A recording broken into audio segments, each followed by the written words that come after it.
Hello दोस्तों, नमस्ते भाई, कैसे हैं आप लोग।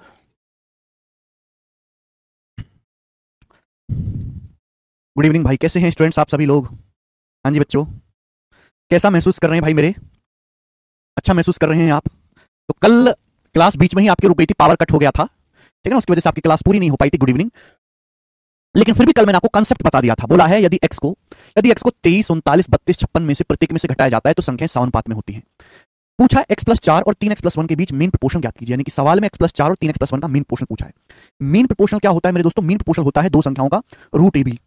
यानी कि इस क्वेश्चन को सॉल्व करने के लिए मुझे x का मान निकालना पड़ेगा। दो रास्ते हैं, या तो मैं यहां से x का मान कैलकुलेट करूं, फिर मैं यहां पे रख दूं, आ जाएगा। लेकिन मेरे दोस्तों, आपको नहीं लग रहा कि इस सवाल के जो सारे ऑप्शन है वो क्या है, इंटीजर हैं, और सारे ऑप्शंस बहुत छोटे छोटे हैं। तो मैं बिना x का मान सॉल्व किए हिट एंड ट्रायल से, यानी कि अंदाजे से, x की वैल्यू नहीं निकाल सकता।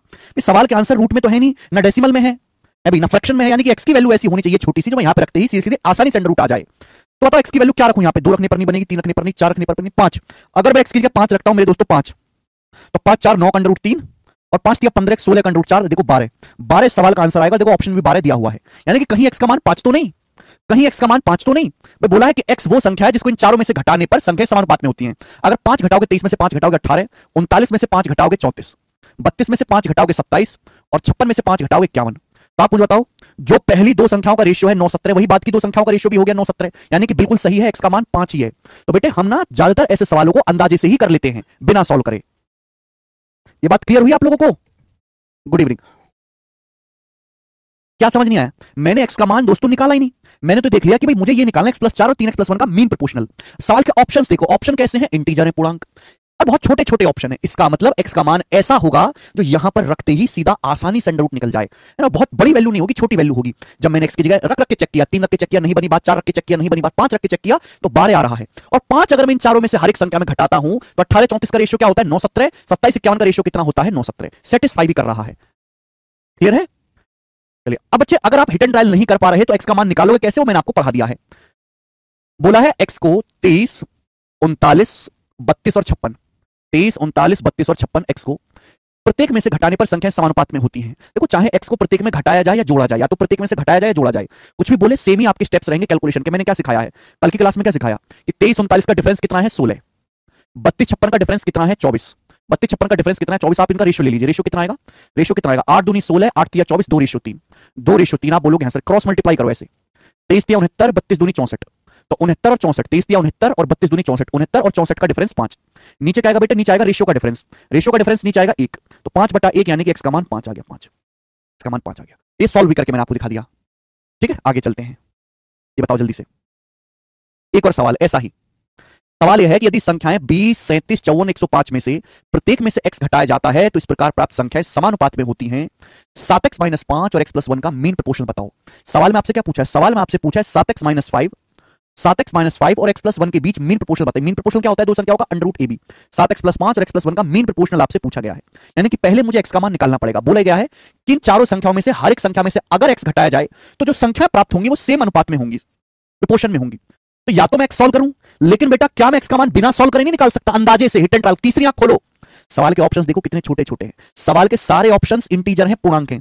तो x की वैल्यू ऐसी होनी चाहिए जो मैं यहां पे रखूं और आसानी से मेरे दोस्तों इंटीजर आ जाए।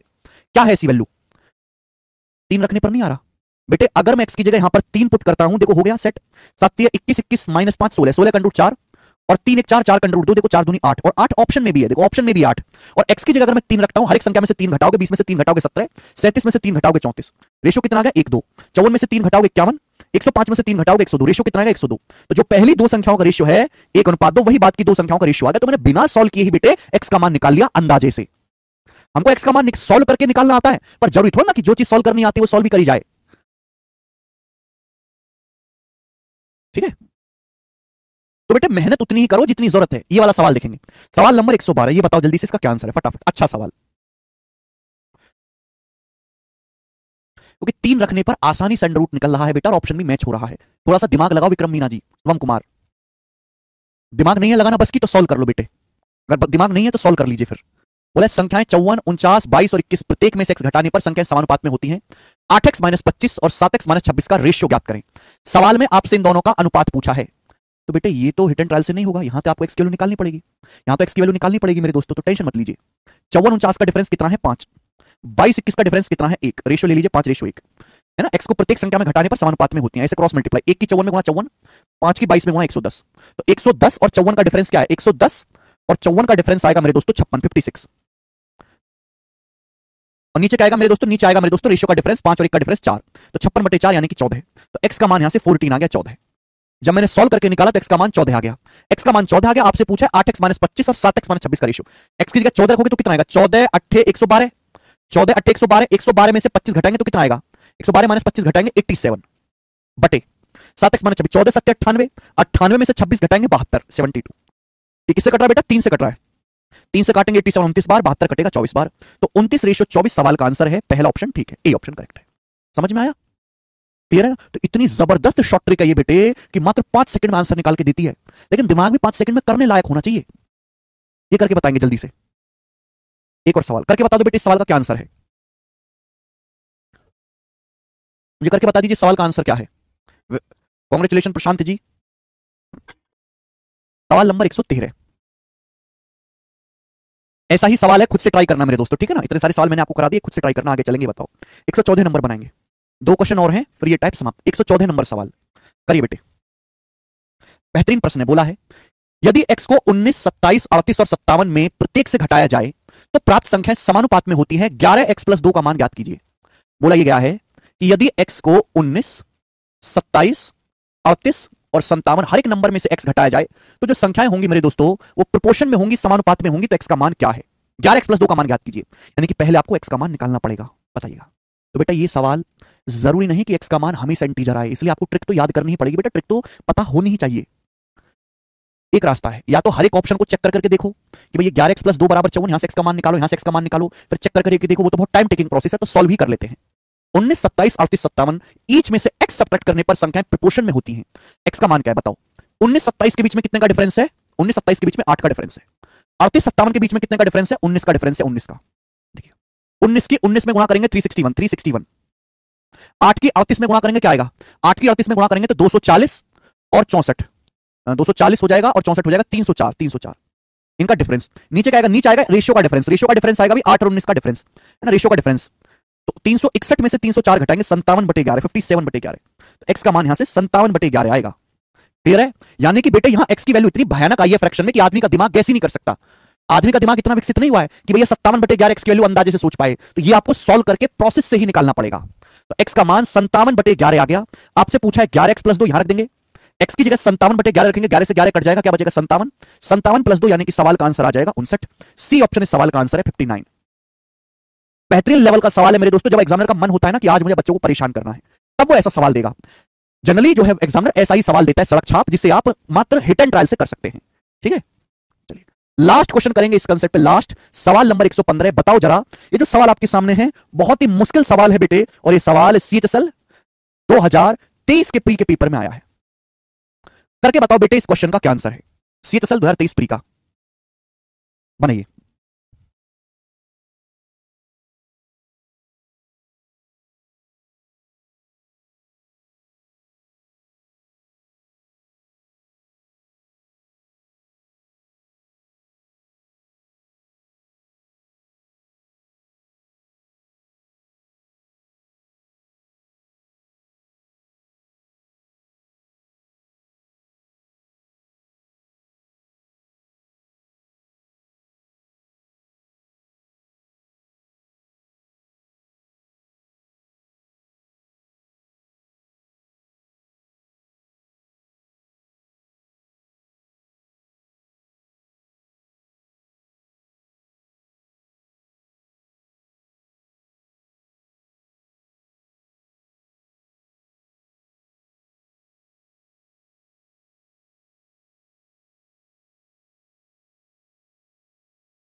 28, 24। अच्छा जी, तुक्का मत मारो बेटा, तुक्के से सवाल ठीक हो जाए इतने जो है वो नहीं हो आप। बोला जब पी को प्रत्येक संख्या 8, 6, 2 और 9 में से घटाया जाता है तो संख्याएं समानुपात में होती हैं। 3p - 6 9p - 4 के बीच का मध्य अनुपात ज्ञात कीजिए। ऑप्शन को देखते ही अंदाजा लग रहा है कि यहां p का मान फ्रैक्शन में होगा। देखिए संख्याएं बहुत बड़ी बड़ी तो है नहीं। चलिए, बोला है जब p को प्रत्येक संख्या में से घटाया जाता है 8, 6, 2 और 9 में से। p को 8 में से घटाओगे तो 8 - p हो जाएगा। 6 में से p घटाओगे तो 6 - p हो जाएगा। अभी 2 में से p घटाओगे तो 2 - p हो जाएगा। 9 में से p घटाओगे तो 9 - p हो जाएगा। बेसिकली मुझे यहां से सॉल्व करके तो p का मान निकालना है। इस सवाल में एक परेशानी है, वो परेशानी किसी ने नहीं गौर करी। ठीक है ना बच्चों ने पढ़ा ना टीचर्स ने पढ़ाया। वेरी गुड संजय मेहरा जी। प्रत्येक संख्या में से p घटाने पर वो समानुपात में है। अगर आप गौर से देखो, मैं ट्रिक क्या लगा रहा हूं, मैं यही ट्रिक लगा रहा हूं कि अगर ये दोनों फ्रैक्शन सेम है, अगर मैं डिफरेंस को सेम बना लूं तो अंश आपस में इक्वल हो जाएगा, हर आपस में इक्वल हो जाएगा डिफरेंस को। देखिए यहां कितने का डिफरेंस है, 8 - p में से 6 - p घटाएंगे 2 का डिफरेंस है, 2 का। यहां कितने का डिफरेंस है, 2 - p में से 9 - p घटाएंगे तो यहां कितने का डिफरेंस है, यहां डिफरेंस है -7 का। ये चीज गौर करने वाली है कि यहां 8 और 6 के बीच में 2 का गैप है और 2 और 9 के बीच में -7 का गैप है, -7 का। ठीक है बेटे, 8 में से 6 घटाएंगे कितने का, 2 का अंतर है। 2 - p में से 9 - p घटाएंगे -7 का अंतर है। तो मुझे 2 और -7 को सेम बनाना है। 2 - 7 को सेम बनाने के लिए, डिफरेंस को सेम बनाने के लिए यहां तो -7 से गुणा कर देंगे, यहां -7 से गुणा कर दीजिए, यहां 2 से गुणा कर दीजिए, यहां 2 से गुणा कर दीजिए। अगर ऐसा है तो देखो अंश अंश आपस में इक्वल हो गया, हर इक्वल हो गया। ठीक है ना, मैं केवल अंश से ही चीजों को सॉल्व कर लूंगा। तो कितना आ जाएगा, माइनस का 7 × 56 माइनस माइनस प्लस 7p बराबर 2 दूनी 4 माइनस 2p। इधर आएगा 7p plus 2 minus 2p 9p हो जाएगा, -56 उधर जाएगा, 4 + 56 60। तो p का मान आएगा जी 60/9 यानी कि 20/3। तो यहां से p का मान 20/3 आया है। क्लियर है। और इस सवाल को वो बच्चा कर ही नहीं सकता जिसको डिटेल कंसेप्ट ना आता हो, कर ही नहीं सकता वो। और ऐसे 2 सवाल एग्जाम में आए, 2 सवाल मैंने एक करवाया है। ठीक है ना, तो जिसकी शिफ्ट में सवाल आया होगा, जिसको डिटेल जानकारी नहीं है, जो चिलगुजे से सवाल करता है केवल, वो कर ही नहीं पाएगा। और एक सवाल छोड़ने का मतलब आज के टाइम पे 2 नंबर है। और आपको पता है 1 नंबर की गैप में ना सैकड़ों बच्चे आते हैं, 1 नंबर के गैप में सैकड़ों बच्चे, क्योंकि कंपटीशन इतना ज्यादा है, पेपर देने वाले इतने ज्यादा हैं। ठीक है, वहां भी कर सकते हैं रोशन कुमार जी ऐसा, वहां भी कर सकते हैं रोशन कुमार जी ऐसा। देखो यहां कोई परेशानी नहीं थी। 19 में 27 घटाओगे -8, 38 में से 57 घटाओगे -19। तो रेशियो जो है ना वो 8:19 ही है। तो यहां ऐसा कोई प्रॉब्लम नहीं था। प्रॉब्लम यहीं पे थी मेरे दोस्तों, एक जगह डिफरेंस पॉजिटिव है, एक जगह नेगेटिव है। क्लियर है, इसलिए हमने इस तरकीब लगाई। पी का मान 20/3 आया है। आपसे पूछा है कि इन दोनों का मीन प्रोपोर्शन ज्ञात करें, तो मीन प्रोपोर्शन का आएगा पी की जगह 20/3 रख दोगे तो 20/3 × 3 20, 20 में से 6 घटाएंगे 14। पी की जगह 20/3 रखोगे, 20/3 का 9 × 60, 60 - 4 56। 14 × 56 आएगा मेरे दोस्तों 784 का √28। 28 इस सवाल का आंसर है। बी ऑप्शन समझने वाले समझ गए। और इसी के साथ एक टाइप खत्म होता है। ठीक है, इसी के साथ एक टाइप समाप्त होता है। अगला टाइप आपके सामने, अगला टाइप आएगा बेटे। और इस टाइप पर बच्चे में आपको ध्यान सुनेगा, 1 2 3 4 5 6 7 8 9 10 11 12 13 14। इस टाइप पर मैं आपको यहां पर 18 क्वेश्चंस करवाऊंगा। ठीक है जी, आधी से ज्यादा शीट हो चुकी है मेरे प्यारे भाई, चलेगा। अगला टाइप ध्यान से सुनिएगा मेरे दोस्तों।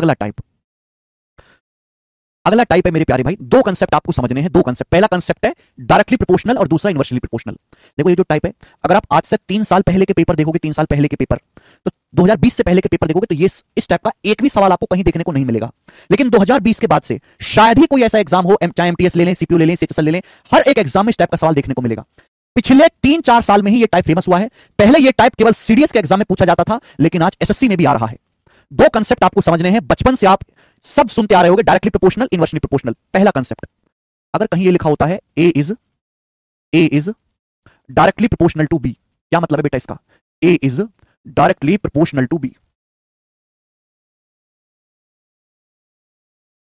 ए is directly proportional to B. Directly proportional को हिंदी में कहते हैं सीधे अनुक्रमानुपाती।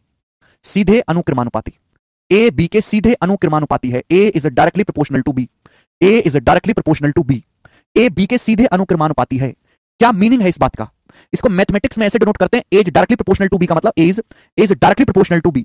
ये साइन होता है as directly proportional to B. इसका मतलब ये है, अगर आपके सामने कहीं भी लिखा हुआ दिखता है as directly proportional to B, तो इसका मतलब ये है कि जिस अनुपात में बी बदलेगा, ए उसी अनुपात में बदलेगा। बी जिस रेशियो में चेंज होगा, ए बी उसी रेशियो में चेंज होगा। अगर आप बी को आधा करोगे, ए बी आधा हो जाएगा। बी को 5 गुना करोगे, ए बी 5 गुना हो जाएगा। बी को 30% बढ़ाओगे, ए बी 30% बढ़ेगा। यह होता है डायरेक्टली प्रोपोर्शनल का मतलब कि ए बी पे सीधे निर्भर करता है। प्रोपोर्शनल का मतलब निर्भर करना, ए बी पे सीधे निर्भर करता है। बी जिस अनुपात में बदलेगा, ए बी उसी अनुपात में बदलेगा। क्लियर है? ध्यान से सुनिएगा मेरे दोस्तों। जैसे सिंपल सा मैं आपसे कहूं, सिंपल सा अगर मैं नियम समझाऊं कि बर्बादी घमंड के सीधे अनुक्रमानुपाती होती है। बर्बादी घमंड के सीधे अनुक्रमानुपाती होती है। अगर आदमी अपना घमंड दुगना कर दे, दुगनी स्पीड से बर्बाद होगा। घमंड को 10% कम कर दे, 10% कम स्पीड से बर्बाद होगा। ठीक है ना? यानी कि घमंड जिस अनुपात में बदलेगा, आदमी की बर्बादी भी उसी रेशियो में चेंज होगी। यह होता है डायरेक्टली प्रोपोर्शनल का मतलब। समझ में आया? हाँ जी, किसी को कोई समस्या? ये टाइप रेलवे में भी आता है क्या? रेलवे में तो मैंने ज्यादा सवाल नहीं देखे इस टाइप के। ठीक है, तो A is directly proportional to B, सभी को समझ में आया। जब हम प्रोपोर्शनलिटी का साइन हटाते हैं, तो कांस्टेंट नंबर से गुणा हो जाती है। जब हम प्रोपोर्शनलिटी का साइन हटाते हैं, प्रोपोर्शनलिटी का साइन जब हम लोग हटाते हैं तो कांस्टेंट नंबर से गुणा हो जाती है। इसको ये होता है कांस्टेंट नियतांक। ये होता है मेरे दोस्तों कांस्टेंट नियतांक, कांस्टेंट नंबर नियतांक। आपने न्यूटन का नियम पढ़ा है कि दो वस्तुओं के बीच जो बल है उनके द्रव्यमानों के अनुक्रमानुपाती होता है। दो वस्तुओं के बीच जो बल है उनके बीच की दूरी के स्क्वायर के व्युत्क्रमानुपाती होता है, पढ़ा है ना? समझ में आया ना मेरे प्यारे दोस्तों? तो न्यूटन वो अनुक्रमानुपाती क्या है कि जितने भारी भारी वस्तुएं होंगी उनके बीच उतना ज्यादा जो है फोर्स लगेगा। तो डायरेक्टली प्रोपोर्शनल का मतलब है अगर ए बी के डायरेक्टली प्रोपोर्शनल है तो इसका मतलब है कि बी जिस अनुपात में चेंज होगा ए उसके रिवर्स रेशियो, ए जो है उसी सेम अनुपात में चेंज होगा। ठीक है, मुझे लगता है कि आप ये कंसेप्ट समझ चुके हैं। नेक्स्ट अगला कंसेप्ट, सेकंड बात। अब इनवर्सली प्रोपोर्शनल का क्या मतलब है? A is inversely proportional to B, A is inversely proportional to B, A is inversely proportional to B, A is inversely proportional to B. क्या मतलब है मेरे दोस्तों इस बात का? सॉरी, इनवर्सली प्रोपोर्शनल का मतलब है व्युत्क्रमानुपाती। इनवर्सली प्रोपोर्शनल का क्या मतलब है? व्युत्क्रमानुपाती। व्युत्क्रमानुपाती, इनवर्सली प्रोपोर्शनल का मतलब क्या है मेरे दोस्तों? व्युत्क्रमानुपाती हिंदी में। A is inversely proportional to B, A B के व्युत्क्रमानुपाती है। इस स्टेटमेंट को मैथमेटिक्स में कैसे डिनोट करते हैं? ऐसे, A is inversely proportional to B. इसका मीनिंग ये हुआ, ए बी के व्युत्क्रमानुपाती, इसका मीनिंग ये हुआ कि बी जिस अनुपात में चेंज होगा ए उसके रिवर्स रेशियो में चेंज होगा। बी जिस अनुपात में चेंज होगा ए उसके रिवर्स रेशियो में चेंज होगा। बी जिस अनुपात में चेंज होगा ए उसके रिवर्स रेशियो में चेंज होगा। ये मतलब हुआ, अगर आप बी को घटाओगे तो ए बढ़ेगा, अगर आप बी को बढ़ाओगे तो ए घटेगा। यानी कि बी जिस रेशियो में चेंज होगा ए उसके रिवर्स रेशियो में चेंज होगा। क्लियर है? बी जो है वो ए के उल्टे पर निर्भर करता है, उल्टे पर। ठीक है बच्चे, मैं ये भी कह सकता हूं अगर प्रोपोर्शनलिटी का साइन यहां से हटाओगे तो कांस्टेंट नंबर, जब भी हम प्रोपोर्शनलिटी का साइन हटाते हैं तो कांस्टेंट नंबर से गुणा हो जाते हैं। क्या है बेटा? कांस्टेंट, एक फिक्स वैल्यू है, फिक्स वैल्यू है मेरे प्यारे भाई। या मैं ये भी कह सकता हूं मेरे दोस्तों ए गुणा बी बराबर के, ए गुणा बी बराबर के। ठीक है, ए बी के इनवर्सली प्रोपोर्शनल, इनवर्सली प्रोपोर्शनल का मतलब ए बी के इनवर्सली प्रोपोर्शनल है तो मैं कह सकता हूं कि ए और बी का जो प्रोडक्ट है वो कांस्टेंट नंबर होगा, वो फिक्स नंबर होगा। हमने आपको पढ़ा है परसेंटेज में कि दो संख्याओं का प्रोडक्ट अगर कांस्टेंट है तो एक संख्या जिस अनुपात में बदलेगी दूसरे उसके रिवर्स रेशियो में बदलेगी, एक संख्या जिस अनुपात में बदलेगी दूसरे उसके रिवर्स रेशियो में बदलेगी। ठीक है मेरे प्यारे दोस्तों, आप बोलोगे हाँ जी सर बिल्कुल सही। ओके, जैसे मेरे दोस्तों मैं आपको एग्जांपल से समझाता हूं। कौन सा एग्जांपल ले लें? एग्जांपल की क्या जरूरत है, ये समझ लो, है ना? कोई जरूरत नहीं एग्जांपल की। ठीक है सर, थोड़ा फास्ट पढ़ाएं, इसको कॉमर्स वाले भी जानते हैं। प्रद्युमन चौरसिया कह रहे हैं, वाह बेटे चौरसिया जी, मान लिया कि आप जानते हैं, पर हमारे देश में ऐसे भी बच्चे पढ़ते हैं, इस बैच में ऐसे भी बालक हैं जिनको एबीसीडी भी नहीं आती है बेटा। ये एज इनवर्सली प्रोपोर्शनल भी तो बहुत बड़ी बात है उनके लिए, है ना? आप शायद हकीकत से वाकिफ नहीं है, सबको साथ लेके चलना पड़ता है। क्लियर है? किसी को कोई समस्या, आप बोलोगे नहीं सर कोई भी समस्या नहीं है। तो ये दो कंसेप्ट आपको जानने हैं, डायरेक्टली प्रोपोर्शनल और इनवर्सली प्रोपोर्शनल। इस पर बेस्ड सवाल हम करेंगे, सवाल नंबर 116 सिलेक्शन पोस्ट 2030 का क्वेश्चन है। और इस सवाल को जरा आप हमें करके बताएं। बोला है ए बी के अनुक्रमानुपाती है जब ए बराबर 52, बी बराबर 91। ए बी के, A varies directly with B, A varies directly with B, यानी कि ए जो है बी के डायरेक्टली प्रोपोर्शनल है। बोला जब ए 52 है तो बी 91, बोला जब बी 126 है तो ए का मान ज्ञात करें। देखो ए बी के डायरेक्टली प्रोपोर्शनल है, इसका मतलब यह है कि जिस रेशियो में ए चेंज होगा बी उसी रेशियो में चेंज होगा। जब ए का मान 52 है तो बी का मान 91 है, 91। बोला है जब बी का मान 126 है, 126, तो ए का मान क्या होगा? यानी कि ए जिस अनुपात में चेंज किया है मैंने बी को भी उसी रेशियो में चेंज किया। ए 52 था पहले, अब ए क्या है? पहले बी कितना था? 91, बी कितना है? 126। तो मैंने बराबर कर दिया रेशियो को। बताओ किससे जाएगा? 13 चौका 52, 13 सत्ते 91, 7 से 126 चला जाएगा 18 बार, तो क्वेश्चन मार्क आ जाएगा 18 चौक 72, 72। 72 इस सवाल का आंसर है, जो कि मेरा थर्ड ऑप्शन करेक्ट है, तीसरा ऑप्शन। बेहतरीन सवाल। विक कुमार कह रहे हैं सर आप मोटिवेट करते हैं, बेइज्जती समझ नहीं आता। बेटा यही तो टैलेंट है। 72 सब बच्चों ने कर लिया, सरल सवाल था। ठीक है, नेक्स्ट सवाल नंबर 117 बनाए। बोले संख्या ई के व्युत्क्रमानुपाती है। Number A is inversely proportional to E. Okay, बोले जब ए 50 है तो ई 22 है, ए और ई के बीच क्या रिलेशन? जब ए का मान 50 है तो ई 22 है, ए और ई के बीच क्या रिलेशन है?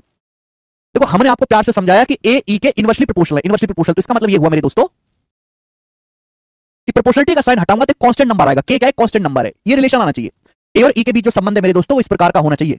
मुझे केवल यहां से ये भी नहीं होगा, ए और ई के बीच यही एक रिलेशन हो सकता है, यही एक रिलेशन हो सकता है। भाई यहां से तो ये पता लग रहा है कि ए और ई डायरेक्टली प्रोपोर्शनल है। ए बराबर 13, अगर मैं ई को बढ़ाऊंगा तो ए भी बढ़ेगा, तो यहां से तो ये पता लग रहा है ए और ई डायरेक्टली प्रोपोर्शनल है, ये भी डायरेक्टली प्रोपोर्शनल है, ये भी डायरेक्टली प्रोपोर्शनल है। ये अकेला ऑप्शन है जहां ए और ई इनवर्सली प्रोपोर्शनल है, तो यही आंसर हो सकता था। सॉल्व करना चाहते हैं तो सॉल्व भी हो जाएगा। बोला जब ए का मान 50 है, ए का मान 50 है तो ई का मान 22 है, तो यहां से कांस्टेंट नंबर कितना है? यहां से कांस्टेंट जो आ जाएगा 50 गुणा 22 1100 आ जाएगा, तो कांस्टेंट 1100 हो जाएगा। जब कांस्टेंट 1100 है तो ए और ई के बीच का रिलेशन आ जाएगा, ए बराबर आ जाएगा 1100 बटा ई। और यही सवाल का आंसर भी है मेरे दोस्तों, जो कि बी ऑप्शन है। ये सॉल्व भी हो गया, बी ऑप्शन। ये सारे प्री के सवाल हैं।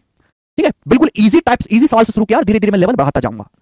ठीक है बेटे, आप ऐसा मत समझो कि सारे सवाल ऐसे ही आते हैं, तो बहुत आसान है। नेक्स्ट क्वेश्चन देखेंगे, एमटीएस 2023 के पेपर का, एसएससी एमटीएस का बनाए। बोला है the marks scored by student, the marks scored by student are directly proportional to the time invested in studies. If the student gets 60 marks when he studies 4 hours a day, then how many hours he should use in his studies daily to get 75 marks? देखो, पहली line मेरे दोस्तों नियम बताया गया कि एक छात्र द्वारा प्राप्त अंक उसके द्वारा पढ़ाई में लगाए गए समय के अनुक्रमानुपाती हैं। एक स्टूडेंट के जो मार्क्स है मेरे दोस्तों, एक स्टूडेंट जो मार्क्स लाता है वो डायरेक्टली प्रोपोर्शनल है जितने घंटे वो पढ़ाई करता है, स्टडी आवर्स के अनुक्रमानुपाती है। ये मैं नहीं कह रहा, ये सवाल कह रहा है कि मार्क्स डायरेक्टली प्रोपोर्शनल है जितने टाइम वो स्टडी में इन्वेस्ट करता है। वो 4 घंटे पढ़ता है एक दिन में तो 60 नंबर आते हैं, जब वो 4 घंटे पढ़ता है तो उसके नंबर 60 आते हैं। बोला कितने घंटे उसको पढ़ना चाहिए अगर वो 75 अंक लाना चाहता है, 75 नंबर स्कोर करना चाहता है, बताओ। रेशियो सेम होना चाहिए, 4 से 60 जाएगा 15 बार, 15 से 75 जाएगा 5 बार, तो क्वेश्चन मार्क की वैल्यू आ गई जी 5 घंटे, तो उसे 5 घंटे डेली पढ़ना चाहिए। ये आंसर है बी ऑप्शन। तो एमटीएस का सवाल है, आसान ही होगा। आगे चलते हैं, नेक्स्ट अगला सवाल, एक और क्वेश्चन ऐसा ही बताएं। सवाल ये कहता है किसी वस्तु की गिरती ऊंचाई समय के घन के समानुपाती है। The falling height of an object is proportional to the cube of time. One object falls 192 centimeter in 4 seconds. Then in 7 seconds, from how much height will the object fall? बोला किसी वस्तु की जो हाइट है वो समय के cube के, मेरे दोस्तों टाइम के क्यूब के डायरेक्टली प्रोपोर्शनल है, अनुक्रमानुपाती। ठीक है, यानी कि कोई ऑब्जेक्ट जब नीचे गिराया जाता है तो जितना समय लगता है उस समय की पावर 3 के रेशियो में हाइट गिरती है।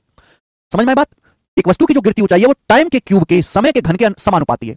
एक वस्तु 4 सेकंड में 192 सेंटीमीटर गिरती है, 7 सेकंड में कितनी ऊंचाई से गिरेगी? 4 सेकंड मतलब 4 का क्यूब 64, 64, 4 का क्यूब 64 में कितना गुणा? 192। तो आपसे पूछा 7 सेकंड में कितनी ऊंचाई से गिरेगी? 7 सेकंड में, तो 7 का क्यूब 343 हो जाएगा, 343। हाइट का रेशियो और टाइम के क्यूब का रेशियो बराबर होना चाहिए, तो 64 से 192 3 बार चला जाएगा, तो क्वेश्चन मार्क कितना आएगा? 343 का 3 गुना, यानी कि 900 और 129, 1029। 1029 सवाल का आंसर है, सी ऑप्शन करेक्ट है, 1029।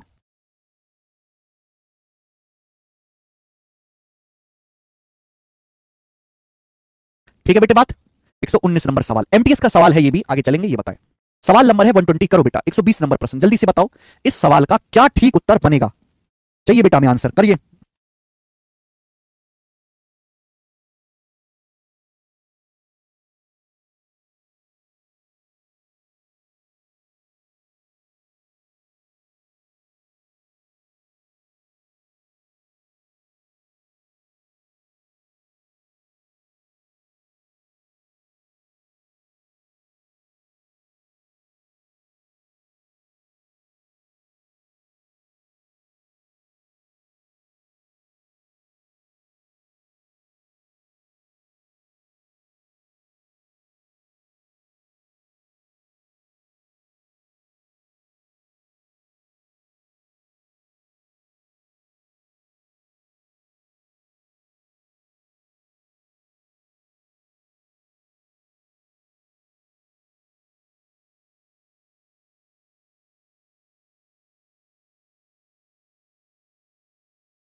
डी करेंगे, ए करेंगे, क्या करेंगे सवाल?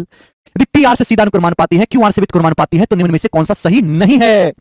पी जो है वो आर के डायरेक्टली प्रोपोर्शनल है और क्यू जो है वो आर के इनवर्सली प्रोपोर्शनल है, तो कौन सा सही नहीं है? तो ये वाला सही है। दूसरी बात, पी क्यू बराबर कांस्टेंट है भाई। देखो मेरे दोस्तों, पी जो है मेरे दोस्तों वो आर के डायरेक्टली प्रोपोर्शनल है और क्यू आर के इनवर्सली प्रोपोर्शनल है। क्यू आर के इनवर्सली प्रोपोर्शनल है तो मैं ये भी तो कह सकता हूं कि आर क्यू के इनवर्सली प्रोपोर्शनल है। आर क्यू के इनवर्सली प्रोपोर्शनल है, मैं ये भी तो कह सकता हूं, एक ही बात है भाई। तो पी आर के डायरेक्टली प्रोपोर्शनल है, आर क्यू के इनवर्सली प्रोपोर्शनल है, इसका मतलब ये होगा कि पी जो है वो क्यू के इनवर्सली प्रोपोर्शनल हो गया, तो पी क्यू बराबर कांस्टेंट होगा, ये भी करेक्ट है मेरे प्यारे भाई। पी क्यू का जो रेशियो होगा, अगर मैं यहां से पी बटा क्यू निकालूं तो पी बटा क्यू क्या आएगा? देखो ये वाला गलत है मेरे दोस्तों, ये वाला स्टेटमेंट गलत है, सी वाला भी सही है। आप कहोगे सर सी वाला कैसे सही है भाई? सी वाला भी सही है ना, ये भी सही कर दिया मैंने, ये भी सही कर दिया। अगर मैं पी से क्यू का रेशियो लूं, इन दोनों को डिवाइड करूं तो क्या आएगा बेटा, आर को जब मैं 1/r से भाग दूंगा, आर को जब मैं आर को 1/r से भाग दूंगा तो आर स्क्वायर हो जाएगा। यानी कि ये वाला स्टेटमेंट भी सही है, तो यानी कि केवल ये गलत हो जाएगा, बाकी तीनों सही हैं। ठीक है, तो अच्छा सवाल है मेरे प्यारे भाई, ये सीपीओ के पेपर का सवाल था, सीपीओ का। आगे चलेंगे, सवाल नंबर है, बहुत तेजी से आगे चल रहे हैं हम। क्वेश्चन स्टूडेंट अब आपके सामने यहां पर 121, एक और सवाल सीपीओ के ही पेपर का बनाएं, सीपीओ के पेपर का एक और सवाल बना दें, बताओ जल्दी से इसका क्या आंसर होगा बेटे, बनाएं। बोला A directly proportional to B, B inversely proportional to 1/c, C inversely proportional to 1/d, तो ए और डी के बीच क्या संबंध है? अभी ए बी के अनुक्रमानुपाती है, बी जो है सी के व्युत्क्रमानुपाती है, तो यानी कि यहां से ए से यहां आए, यहां से आए, यहां से आए, ए आ गया। और सी किसके प्रोपोर्शनल है? डी के, यानी कि जो सी का रेशियो होगा वही डी का रेशियो होगा, यानी कि ए इनवर्सली प्रोपोर्शनल हो गया डी के, ये आंसर है। ए डी के इनवर्सली प्रोपोर्शनल हो गया, आंसर है बेटे ये वाला, सी ऑप्शन यहां से आंसर हो जाएगा। बेहतरीन सवाल है, पता नहीं आप लोग ए ऑप्शन कैसे बता रहे हैं, सी ऑप्शन इस सवाल का उत्तर हो जाएगा मेरे दोस्तों, सरल सवाल था ये। आगे चलेंगे स्टूडेंट, सवाल नंबर करेंगे यहां से 122 से बताएंगे। एक और शानदार सवाल आपके सामने है एमटीएस 2023 के पेपर का, एमटीएस 2023 के पेपर का बताएं। एमटीएस के पेपर में ऐसे दो सवाल और आए थे, मैंने केवल एक ही सवाल लिया है। बोला है the weight of cube varies directly as the product of its volume and its density. बोला है एक क्यूब का जो वेट है, बोला एक क्यूब का जो वेट है वो सीधा इसके वॉल्यूम और डेंसिटी के डायरेक्टली प्रोपोर्शनल है। ऐसा मैं नहीं कह रहा, सवाल में बोला गया है एक घन का वजन, वजन मतलब डब्ल्यू, एक घन का वजन उसके आयतन और उसके घनत्व के गुणनफल के अनुसार बदलता है। क्यूब का जो वेट है वो उसके वॉल्यूम और डेंसिटी मतलब डेंसिटी के प्रोडक्ट के डायरेक्टली प्रोपोर्शनल है। बोला दो क्यूब हैं, पहले क्यूब और दूसरे क्यूब के डेंसिटी का रेशियो 27:16 है, पहले घन और दूसरे घन के घनत्व का अनुपात 27:16 है। यदि पहले घन का वजन दूसरे घन के वजन का 4 गुना है, वेट 4 गुना है, पहले क्यूब का वेट दूसरे के वेट का 4 गुना है, तो आपसे पूछा पहले क्यूब और दूसरे क्यूब के एजिस का रेशियो क्या है। बेटा ध्यान से सुनिएगा, सवाल में दिया गया, सवाल में आपको वेट का रेशियो दिया है, सवाल में डेंसिटी का रेशियो दिया है, वॉल्यूम का रेशियो कैसे निकलेगा फिर? अगर मैं वेट के रेशियो को डेंसिटी के रेशियो से भाग दूंगा तो वॉल्यूम का रेशियो आ जाएगा कि नहीं? भाई आपके पास दो क्यूब है, मान लिया फर्स्ट और सेकंड, आपके पास दो क्यूब है, फर्स्ट और सेकंड दो क्यूब है। सवाल में बोला कि पहले घन का वजन दूसरे के वजन का 4 गुना है, पहले घन का वजन दूसरे के वजन का 4 गुना है, यानी कि दूसरे का वजन अगर 1 है तो पहले का वजन 4 गुना है 4। आगे क्या बोला है? बोला पहले घन का और दूसरे घन के घनत्व का रेशियो 27:16 है, घनत्व मतलब डेंसिटी, घनत्व मतलब डेंसिटी, तो पहले और दूसरे के डेंसिटी का रेशियो 27:16 है। तो जब मैं इन दोनों को भाग दूंगा तो वॉल्यूम का रेशियो आ जाएगा, वजन के रेशियो को डेंसिटी के रेशियो से भाग देंगे तो दोनों क्यूब के वॉल्यूम का रेशियो आ जाएगा। क्या आ जाएगा? दो रेशियो को डिवाइड करने का तरीका क्या? क्रॉस मल्टीप्लाई, 16 चौका 64, 27 एकम 27, 64 रेशियो 27 आ गया। ये दोनों क्यूब्स के दोनों घनों के वॉल्यूम का रेशियो आ गया। लेकिन सवाल में आपसे पूछा है दोनों के किनारों का, दोनों की एज का रेशियो। आप जानते हैं किसी भी अगर किसी क्यूब की एज ए है तो क्यूब का जो वॉल्यूम होता है वो साइड का क्यूब होता है, घन का जो आयतन होता है वो साइड का क्यूब होता है। अगर वॉल्यूम का रेशियो 64 27 है, आपको एज का रेशियो निकालना है तो क्यूब रूट लेना पड़ेगा कि वॉल्यूम जो होता है वो क्यूब की एज का या क्यूब की साइड का क्यूब होता है, वॉल्यूम बराबर ए क्यूब, तो 64 का क्यूब रूट 4, 27 का क्यूब रूट 3, तो क्यूब की एजेस का रेशियो 4:3 होगा। आंसर डी ऑप्शन है, गजब का सवाल।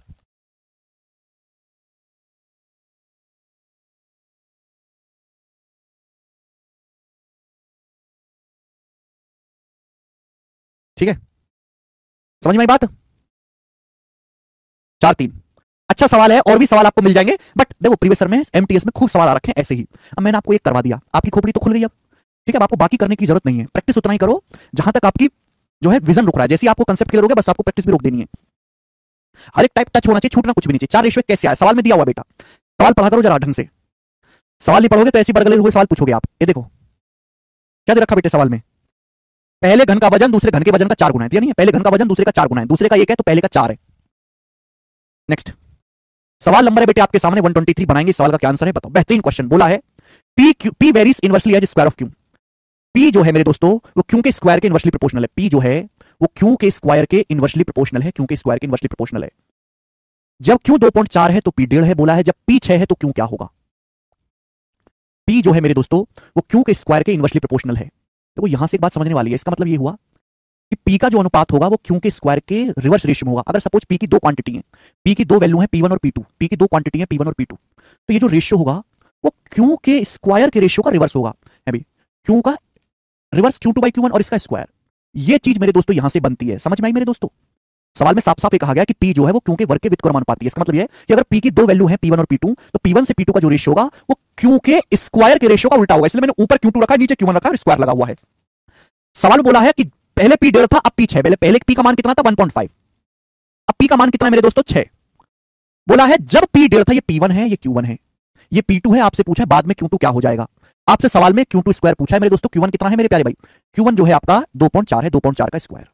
ठीक है, हमको यहां से कैलकुलेशन करनी है, आप में से हर कोई बच्चा कर लेगा। 1.5 से 6 4 चला जाएगा, अंडरूट लेंगे तो 1/2 बराबर, अंडरूट लेंगे तो Q2/2.4, तो 2.4 का आधा यानी कि 1.2, तो 1.2 इस सवाल का आंसर हो जाएगा 1.2। मुझे लगता है बी ऑप्शन एकदम सही बनता है, बी। बेहतरीन क्वेश्चन है मेरे प्यारे भाई, हर बच्चा इसको समझ पाया है। आगे चलेंगे। ये सवाल था 123, हम सवाल लेंगे 124। ये बनाओ जल्दी से।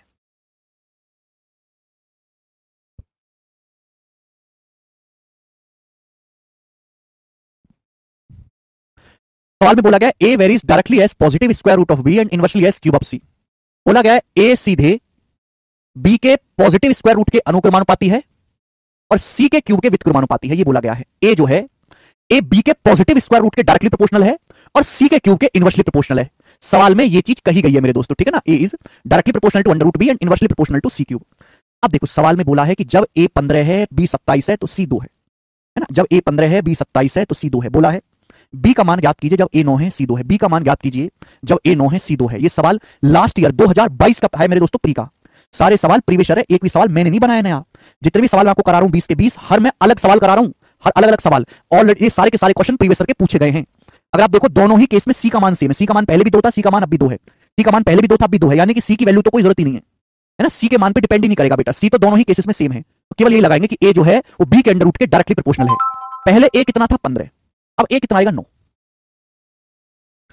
जब ए 15 था तो बी क्या था बेटे, जब ए 15 था तो बी था 27। बोले अब बी का मान क्या आएगा, अब बी का मान क्या होगा ये आपसे पूछा गया है, ठीक है ना। सी की लेने की जरूरत ही नहीं कि सी दोनों केसेस में सेम है, तो सी के चक्कर में अपना जो है दिमाग खराब ना करें। दोनों तरफ से स्क्वायर करेंगे। देखो 15/9 क्या आएगा 5/3, 3 पंजे 15, 3 3 आ जाएगा 25/9। 25/9 बराबर 27/बी। तो बी का मान आ जाएगा मेरे प्यारे भी क्रॉस मल्टीप्लाई, बी का मान आ जाएगा 27 निम्मा 243/25। तो 243/25 बी का मान है। क्लियर है, बी ऑप्शन। अच्छा सवाल है, बेहतरीन क्वेश्चन है। आगे चलेंगे बेटे। सवाल नंबर लेंगे आपके सामने 125 नंबर। ये बताओ जी सवाल का क्या आंसर है। 125 में आपसे पूछूंगा, ये बताओ जल्दी, ये बताओ पहले। 126 बताओ, 126। 125 तो आप मुझे करके बताओगे, ये बनाएं।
बनाए। सवाल को देख के कतई घबराए ना। बोला आर सीधे एस के रूप में बदलता है और टी के विपरीत होता है। R varies directly as S and inversely as T. R जो है वो एस के डायरेक्टली प्रोपोर्शनल है और टी के इनवर्सली प्रोपोर्शनल है। आर 2/3 है, टी 5/7 है, एस 4/21 है। सवाल बोला है कि जब आर का मान 2/3 है तो टी 5/7 है, एस 4/21 है। तो बोला है अगला केस, दूसरा केस है कि एस का मान ज्ञात करो जब आर 3/4 है, टी 1/9 है। देखो यहां से मुझे क्या पता लगता है कि अगर आर की दो वैल्यू है R1 R2, आर की दो वैल्यू अगर R1 R2 है तो एस के तो डायरेक्टली प्रोपोर्शनल है S1/S2, लेकिन टी के इनवर्सली प्रोपोर्शनल है तो टी का जो रेशियो आएगा वो T1 T2 ना होगा, उल्टा होगा T2/T1, T2/T1। ये हुआ मेरे दोस्तों। एक्चुअली जो आपको दे रखा है ये फर्स्ट केस दे रखा है R1 T1 S1, और ये आपसे जो पूछा है S2 पूछा है, ये आपका R2 है, ये आपका T2 है। ऐसे समझ जाया करो कि आर की दो क्वांटिटी है R1 R2, एस की दो क्वांटिटी है S1 S2, टी की दो क्वांटिटी है T1 T2। हमें केवल यहां पर वैल्यू रखनी होती है और आंसर आ जाता है। R1 का मान पहले क्या था 2/3, अब कितना है 3/4 R2 की वैल्यू बटे S1/S2। S1 कितना था पहले भाई साहब 4/21। अब S2 जो है वो कितना आपको निकालना है इंटू T2। T2 कितना मेरे दोस्तों 1/9 अपॉन T1 कितना मेरे दोस्तों 5/7। बात समझ में आई? आप बोलोगे हाँ सर थोड़ा थोड़ा कोशिश कर रहे हैं। देखो 4 दूनी 8 और 3 3 9, ये आ जाएगा 8/9। 8/9 ऊपर जाएगा तो 7, ऊपर जाएगा नीचे 45, 7/45, 7/45 ठीक है, ये हो जाएगा इंटू 7/45। बोलो कोई प्रॉब्लम तकलीफ समस्या इसमें नहीं? तो बताइएगा मेरे प्यारे बच्चों काट कूट के क्या आएगा? बस काट कूटी तो करनी है। 7 × 21, 4 से 8 दो बार चला जाएगा, और 9 से 45 5 बार चला जाएगा। ठीक है, तो H2 बराबर आ जाएगा भाई, 2 नीचे 2 3 6 पंजे 30, 1/30, 1/30 सवाल का आंसर है बी ऑप्शन 1/30। सिंपल क्वेश्चन है, जस्ट कैलकुलेशन है और कुछ नहीं, जस्ट कैलकुलेशन ही कैलकुलेशन है और कुछ भी नहीं है। ठीक है, तो यही वाला सवाल है जो पेपर में आजकल सबसे ज्यादा ट्रेंडिंग है, पहले नहीं था आजकल है, ये बताएं। सवाल है बेटा 127, ये करेंगे 127, बताइए। घबरा नहीं है, बोला X varies inversely as root Y and directly as W. सवाल के अनुसार ही कहा गया है कि एक्स जो है वो वाई के अंडर रूट के डायरेक्टली प्रोपोर्शनल है और डब्ल्यू के इनवर्सली प्रोपोर्शनल है, ये कहा गया है। ठीक है ना, बोला जब x 8 है तो w 5 है, y 20.25 है, जब x 18 है w 3 है तो y का मान क्या होगा। तो बेटा यहां से मैं क्या लिख सकता हूं, यहां से मैं लिख सकता हूं कि अगर x की दो क्वांटिटी x1 और x2 हैं तो क्या होगा, y के तो डायरेक्टली प्रोपोर्शनल होगा, रूट y1 बटे y2 आएगा, रूट में है, लेकिन w का रेशियो रिवर्स आएगा, w2 बटे w1। ठीक है, यहां पे जस्ट मेरे को वैल्यू रखनी है, x का मान पहले 8 था, अब x का मान 18 हो गया, पहले x का मान 8 था, 18 हो गया, बराबर y1। पहले y1 का मान 20.25 था, अब निकालना है, पहले y1 का मान कितना था 20.25, तो 20.25 का रूट क्या आएगा, 20.25 का रूट आएगा 4.5 बटे अंडर रूट y2 लिख लो, y लिख लो, छाप की है, इंटू w2 बटे w1। भाई w2 कितना है 3 और पहले w कितना था 5 था, 5। आप बोलोगे हाँ जी एकदम सही, कोई भी परेशानी नहीं है। तो ये हो गया मेरे दोस्तों, ये करना है अपन को कैलकुलेट, तो दशमलव से 0 जाएगा, 5 नाम 45,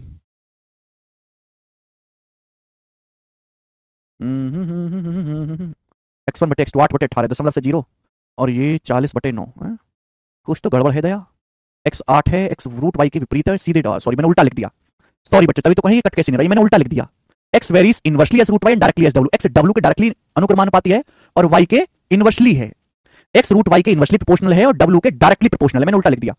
चलिए कोई बात नहीं, x का मान पहले 8 था 18 है, बराबर w के डायरेक्टली प्रोपोर्शनल, w का मान पहले 5 था 3 है, इंटू इंटू y का रेशियो रिवर्स हो जाएगा, अंडर रूट y2 बटे y1, y2 बटे y1 कितना है 20.25, 20.25 ये आएगा, उल्टा लिख दिया मैंने सॉरी, 20.25 का रूट क्या आएगा 4.5, 20.25 का रूट क्या आ जाएगा जी 4.5, क्योंकि 45 का स्क्वायर 2025 होता है, 4.5 से आपका 18 4 बार कटेगा, 4 से 8 आपका 2 बार कटेगा, 3 की यहां गुणा होगी 2 3 6, 6 को 5 से भाग देंगे 1.2, तो 1.2 बराबर आएगा under root of y2, square करेंगे तो आ जाएगा 1.44, तो 1.44 y की सेकंड क्वांटिटी होगी जो आपसे पूछी है, ए ऑप्शन 1.44। तो जस्ट सिंपल कैलकुलेशन है, मुझे लगता है आप में से हर कोई बच्चा कर लेगा। ऐसे ही मैंने बीच में क्वेश्चन छोड़ा है 125 नंबर, सवाल नंबर 125, खुद से ट्राई करना मेरे दोस्तों, सवाल को ऐसा ही है, ठीक है ना, खुद से ट्राई करना मेरे प्यारे भाई, क्वेश्चन नंबर 125 को ऐसा ही है, कोई परेशानी है नहीं सवाल में। ठीक है बच्चे, नेक्स्ट आगे चलते हैं हम लोग, अब हम सब लोग आगे चलेंगे, सवाल नंबर होगा आपके सामने यहां पर 128, ये बताएंगे 128 नंबर प्रश्न करो। देखिए वैसे तो अलजेब्रा में ज्यादा चीजें नहीं पूछा है, पर फिर भी ये सवाल देखिए एग्जाम का पूछा हुआ, बोला है यदि A cube plus B cube A square minus B square के समानुपाती है तो A square minus A B plus B square किसके समानुपाती है। समानुपाती का मतलब समान रेशियो बोला है, सवाल में ये बोला गया है कि A cube plus B cube, A cube plus B cube A square minus B square के डायरेक्टली प्रोपोर्शनल है। तो आपसे पूछा है A square minus A B plus B square, A square minus A B plus B square किसके proportional है, ये आपसे पूछा गया, तो बेटा रेशियो सेम होना चाहिए, this ratio should be same, A cube plus B cube A square minus B square के अनुक्रमानुपाती है, तो A square minus A B plus B square किसके समानुपाती, भाग दे देंगे।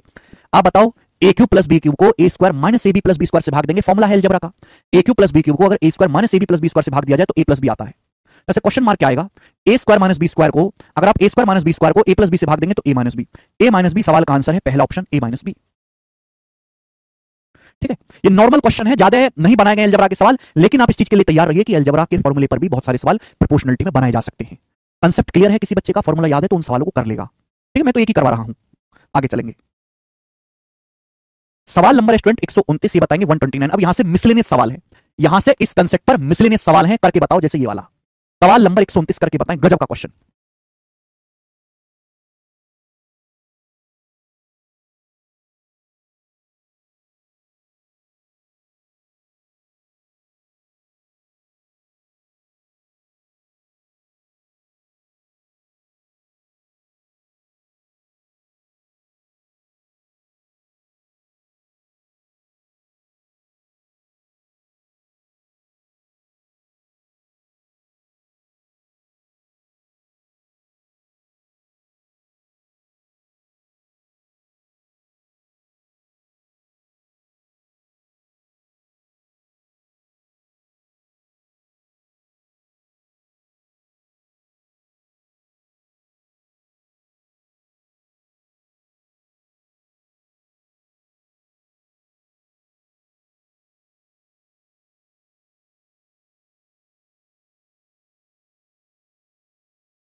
A option. सोच समझ के करिएगा, सवाल बहुत शानदार है, बहुत शानदार। बोला है यदि P सीधे क्यू के समानुपाती के रूप में बदलता है और आर के वर्ग के व्युत्क्रमानुपाती के, P वेरीज, सवाल के अनुसार P varies directly as Q and inversely as square of R के स्क्वायर के इनवर्सली प्रोपोर्शनल है। बोले परसेंटेज इंक्रीज इन P के मान में कितना परसेंटेज इंक्रीज होगा due to increase in Q by 20% and decrease in R by 20%। बोला है P के मान में कितना परिवर्तन होगा अगर Q को 20% बढ़ा दे। बेटा अगर मैं Q को 20% बढ़ा दूंगा 1/5 तो Q 5 से 6 हो जाएगा, और R को 20% डिक्रीज कर दे, 20% होता है 1/5, यानी कि R जो है वो 5 से 4 हो जाएगा, R को 20% डिक्रीज कर दिया। अगर Q इस अनुपात में चेंज हुआ है, R इस अनुपात में चेंज हुआ है, तो आप मुझे बताओ P किस अनुपात में चेंज होगा। अगर P पहले P1 था तो P2 हो गया, P क्योंकि डायरेक्टली प्रोपोर्शनल है, Q का रेशियो क्या हो गया बेटा, Q पहले 5 था, 5 से 6 हो गया Q। R के रेशियो का, R के वर्ग के रेशियो का लेना रिवर्स है ना, रिवर्स लेना है भी भैया, तो क्योंकि R के इनवर्सली प्रोपोर्शनल है तो बेटा 4 स्क्वायर और बटे 5 स्क्वायर आएगा ना। R का आपको रेशियो लेना है, उसका स्क्वायर करना है मेरे दोस्तों इनवर्स करके, ठीक है ना। तो आपने पहले 5 4 का रिवर्स करा, 4 5 स्क्वायर किया, तो यानी कि मेरे दोस्तों P इस रेशियो में चेंज होगा। अब मेरे प्यारे भाई बताओ क्या आएगा, 5 से 5 चला जाएगा, 2 से काटेंगे 2 3 6 और 2 8 16, तो ये आ जाएगा मेरे दोस्तों P1 से P2 का रेशियो 8/15। P1 से P2 का रेशियो आ जाएगा 8/15। दैट मींस ये हुआ कि अगर P1 का मान पहले 8 था तो 8 से 15 हो गया, अगर P1 का मान पहले 8 था तो 8 से 15 हो गया, तो यानी कि मान कितना बढ़ गया, 7 बढ़ गया, 7/8। 7 पहले 8 था, 8 से 15 हो गया तो 7 इंक्रीज हो गया, 7/8 क्या होता है, A option 87.5%, 1/8 12.5%, 7/8 87.5%, that will be your answer. Next, ठीक है ना। तो देखो ये कितना बेसिक सवाल था मेरे प्यारे भाई, अलग सा है, ये मिसलेनियस सवाल है बेटा, ठीक है ना। अगला सवाल लेंगे, सवाल नंबर आपके सामने 130। ये बताओ, ये जो सवाल आपके सामने है ये यूपी पुलिस असिस्टेंट ऑपरेटर के पेपर में आया है 2024 में, बनाइएगा जरा। सवाल ये कह रहा है x varies directly as 3y-2।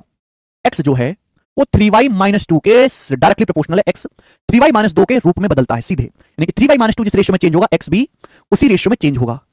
बोला जब y 3 है तो x 14 है, जब x 20 है तो y का मान ज्ञात करें। जब y 3 है तो x 14 है, रख दो यहां पे, x 14 है, y कितना है 3, 3 3 9 -2 7। बोला जब x 20 है, जब x का मान 20 है मेरे प्यारे भाई, तो y का मान क्या होगा। जब x 20 है तो y का मान क्या होगा, जल्दी से बताओ। अगर यहां 14 का आधा 7 है तो यहां भी 20 का आधा 10 होना चाहिए, यानी कि 10 होना चाहिए, तो y की वैल्यू जो आएगी 10 + 2 12/3 4, y की वैल्यू 4 आ जाएगी, आंसर है ए ऑप्शन 4, ठीक है। नेक्स्ट आगे चलेंगे बेटे, सवाल है स्टूडेंट आपके सामने यहां पर 131, ये बताएंगे जल्दी से, 131 नंबर क्वेश्चन, और ये सवाल एमटीएस 2023 के पेपर का है, एमटीएस का पेपर है, और अभी तक मैंने जितने भी सवाल कराए हैं उनमें सबसे मुश्किल ये सवाल है, सबसे मुश्किल, सबसे लंबा, सबसे कैलकुलेटिव एमटीएस की परीक्षा का, बताएं।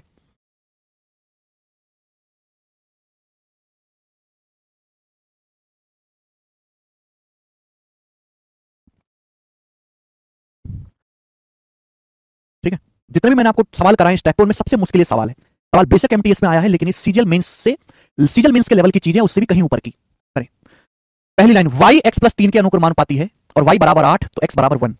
पहली लाइन कि y x + 3 के अनुक्रमानुपाती है, जब y 8 है तो x 1 है।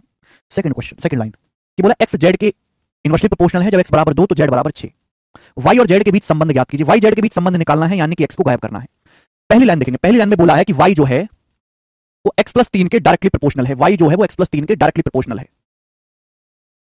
दूसरा ये बोला है, अच्छा पहला ही सॉल्व करते हैं पहले, y x + 3 के डायरेक्टली प्रोपोर्शनल है, जब y 8 है तो x 1 है। अगर यहां प्रोपोर्शनलिटी का साइन हटाऊंगा, प्रोपोर्शनलिटी का साइन हटाऊंगा तो एक कांस्टेंट नंबर आ जाएगा के, एक कांस्टेंट वैल्यू आ जाएगी के। बोला है जब y 8 है तो x 1 है। अब मैं अगर y की जगह 8 रखता हूं तो x कितना आएगा, x आ जाएगा जी, y की जगह 8 रखूंगा तो x 1 है, 1 + 3 4, यहां से k का मान क्या आ गया, 2 आ गया, k का मान 2 आ गया। आगे बेटे, जब मुझे k का मान 2 आ गया, मैं k की वैल्यू यहां रख सकता हूं, मैं k की वैल्यू यहां रख सकता हूं, k की वैल्यू मैं यहां रखूंगा तो y बराबर आ गया 2 × x + 3। ये y और x के बीच रिलेशन आ गया, ठीक है ना। ये y = 8 x = 1 दिया ही इसलिए था कि आप ये पता लगा पाओ कि y और x में रिलेशन क्या है, ठीक है ना। अब दूसरा केस देखो, दूसरा केस ये बोला है x z के इनवर्सली प्रोपोर्शनल है, x जो है वो z के इनवर्सली प्रोपोर्शनल है, व्युत्क्रमानुपाती है। अब आप बताओ प्रोपोर्शनलिटी का साइन हटाऊंगा तो कांस्टेंट नंबर आ जाएगा, कांस्टेंट नंबर आ जाएगा, सपोज k डैश मान लो कांस्टेंट नंबर आ जाएगा, ये कांस्टेंट नंबर आ जाएगा। आप बोलोगे हाँ सर, क्या बोला है कि जब x 2 है तो z 6 है, जब x का मान 2 है, जब x का मान 2 है तो यहां से z 6 है, तो बेसिकली यहां से k डैश कितना आ गया बेटे, 12, 2 × 12 ये आ गया। ये 12 मेरे दोस्तों यहां रख दीजिए, k डैश की जगह 12 यहां रख दीजिए, तो x × z क्या आ जाएगा, x × z = 12 आ जाएगा, या फिर ये रहने तो x बराबर क्या आ जाएगा, 12/z। तो ये x z के बीच रिलेशन आ गया, ये x y के बीच रिलेशन आ गया। आपसे पूछा y और z के बीच रिलेशन, y और z में संबंध आपसे पूछा गया है, तो मुझे x गायब करना है। तो जो x का मान आया है 12/z यहां रख दो, ये जो x का मान आया है यहां से 12/z यहां रख दीजिए, 12/z, x की 12/z यहां रख दीजिए, 12/z + 3। या फिर आप ऐसे भी कह सकते हैं कि दोनों जगह से x की वैल्यू को इक्वल कर दो। भाई अगर मैं यहां से x का मान निकालूंगा तो यहां से x का मान क्या आएगा, यहां से x का मान आएगा 2 नीचे y बटे 2 माइनस 3, x का मान आएगा y बटे 2 माइनस 3,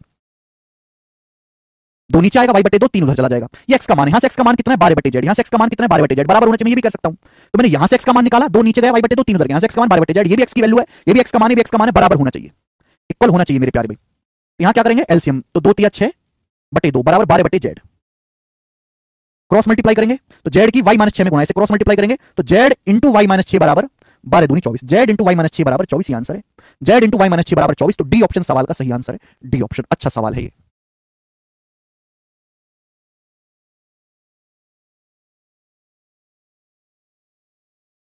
ए ऑप्शन नहीं है रोशन कुमार जी, डी ऑप्शन है आंसर, डी। बताइए क्या शानदार सवाल है, शानदार प्रश्न। चलिए आगे चलते हैं स्टूडेंट, है भाई। अब हम इस टाइप का, शॉर्ट नहीं है ये, आपको करना पड़ेगा, तभी तो मैंने कहा कि एमटीएस के हिसाब से मुश्किल सवाल है, एमटीएस में ऐसे सवाल नहीं पूछने चाहिए एग्जामिनर को, क्योंकि एमटीएस वाला बालक तो देख के बेहोश हो जाएगा।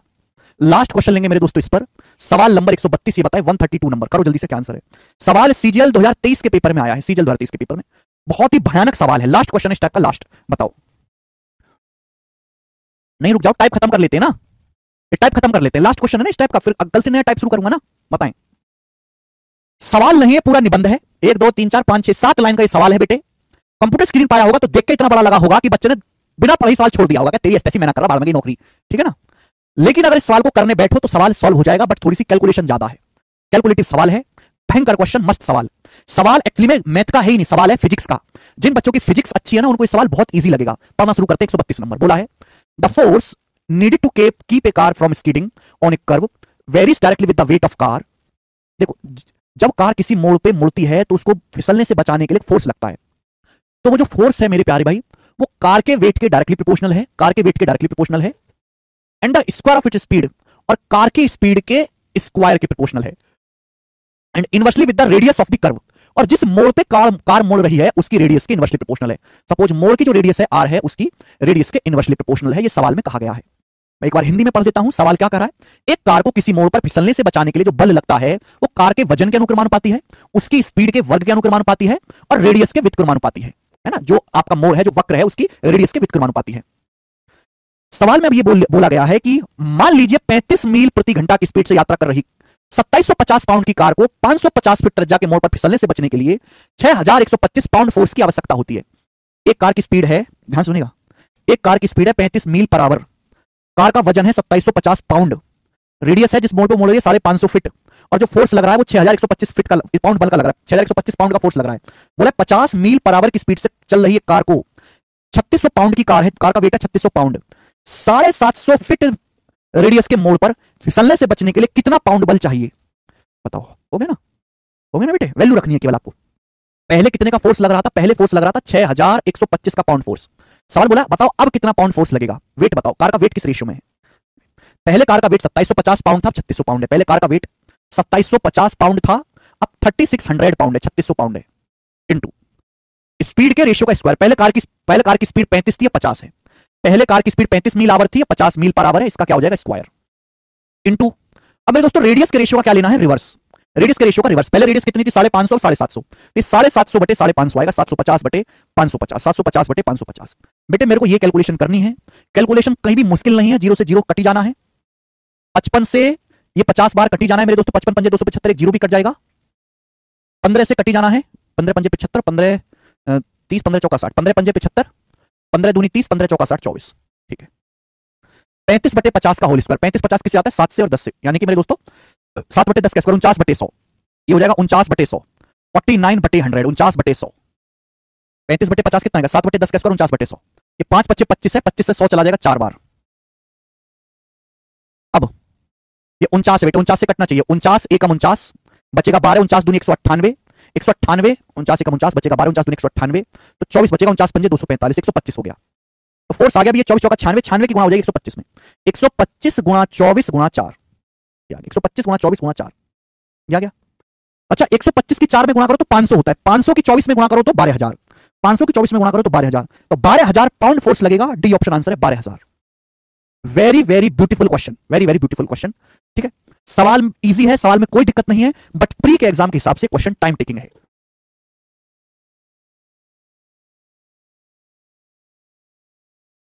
49/100 कैसे सर? बेटा ये था 35/100, पहले स्पीड 35 थी या 50 थी, तो 35/50 क्या होता है? 5 7 35, 5 2 50, 7/10 का स्क्वायर क्या करेंगे? 49/100 ही तो आएगा। ठीक है, इसी के साथ ये वाला टाइप समाप्त होता है मेरे प्यारे भाई। क्लास खत्म, बाकी करते हैं कल इसके आगे। बाय।